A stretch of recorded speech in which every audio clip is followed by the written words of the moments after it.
வணக்கம். இது தமிழருவியின் பிரதான செய்திகள் வாயிலாக இன்றும் தாயகம் மற்றும் சர்வதேச செய்திகளுக்குள் உங்களை வரவேற்றுக் கொள்ளும் நான் மலரவன். முதலில் தாயக செய்திகள்.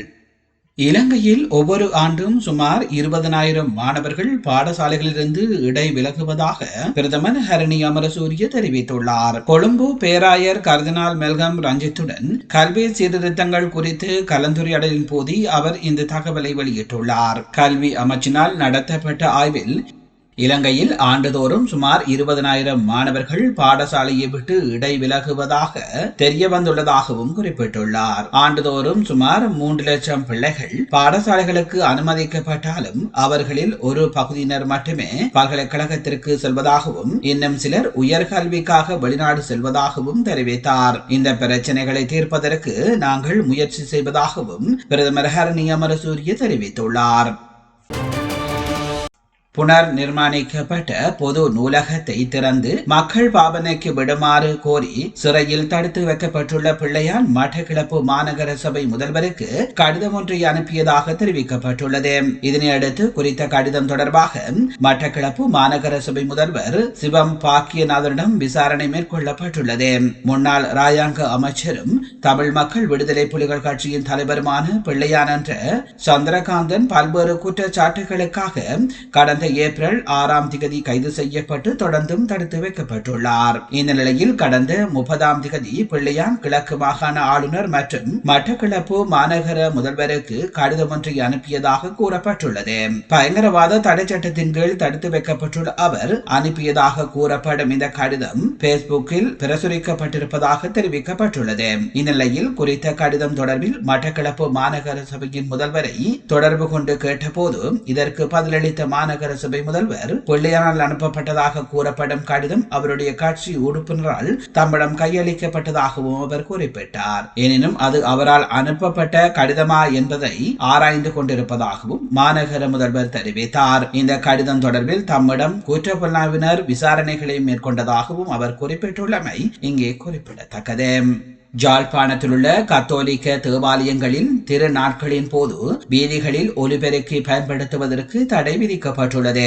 வீதிகளில் ஒலிபெருக்கி பயன்படுத்துவது சமூகத்தில் உள்ளவர்களுக்கு பெரும் பிரச்சனையாக இருப்பதால் இந்த தீர்மானம் எடுக்கப்பட்டுள்ளதாக யாழ்ப்பாண மாவட்ட குரு முதல்வர் அருட்தந்தை ஜெரட்னம் தெரிவித்தார். கடந்த 2016ஆம் ஆண்டு நடைபெற்ற மேய்ப்பு பணி மாநாட்டின் போது நாட்திருப்பலிகள் மற்றும் ஞாயிறு திருப்பலிகளின் போது ஆலயத்திற்கு உள்ளே மாத்திரம் கேட்கும்படியாகவும் திருநாட்காலங்களில் ஆலய வளாகத்திற்குள் மட்டும் ஒலிபெருக்கிகள் பயன்படுத்தப்பட வேண்டும் எனவும் தீர்மானம் எடுக்கப்பட்டது. அத்துடன் யாழ்ப்பாண மறை மாவட்டத்தின் பல ஆலயங்களில் இந்த நடைமுறை மிகவும் இறுக்கமாக கடைபிடிக்கப்பட்டு வந்தது. எனினும் தற்பொழுது சில தேவாலயங்களில் இந்த கட்டுப்பாடானது மீறப்பட்டுள்ளமையினால் இது சமூக பிரச்சனையாக மாறியுள்ளதாக யாழ்ப்பாண மறை மாவட்ட குரு முதல்வர் கூறியுள்ளார். ஆகவே வீதிகளில் ஒலிபெருக்கி பாவிப்பதை முற்றாக தவிர்க்க உதவுமாறு யாழ் மாவட்ட குரு முதல்வர் அருட்தந்தை ஜெர்னம் கோரியுள்ளார்.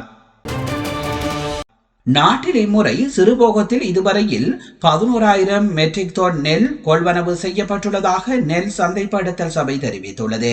மட்டக்களப்பு, அம்பாறை, கம்பாந்தோட்டை, அனுராதபுரம், வவுனியா, முல்லைத்தீவு ஆகிய மாவட்டங்களில் இருந்தே குறித்த தொகை நெல் கொள்வனவு செய்யப்பட்டுள்ளது.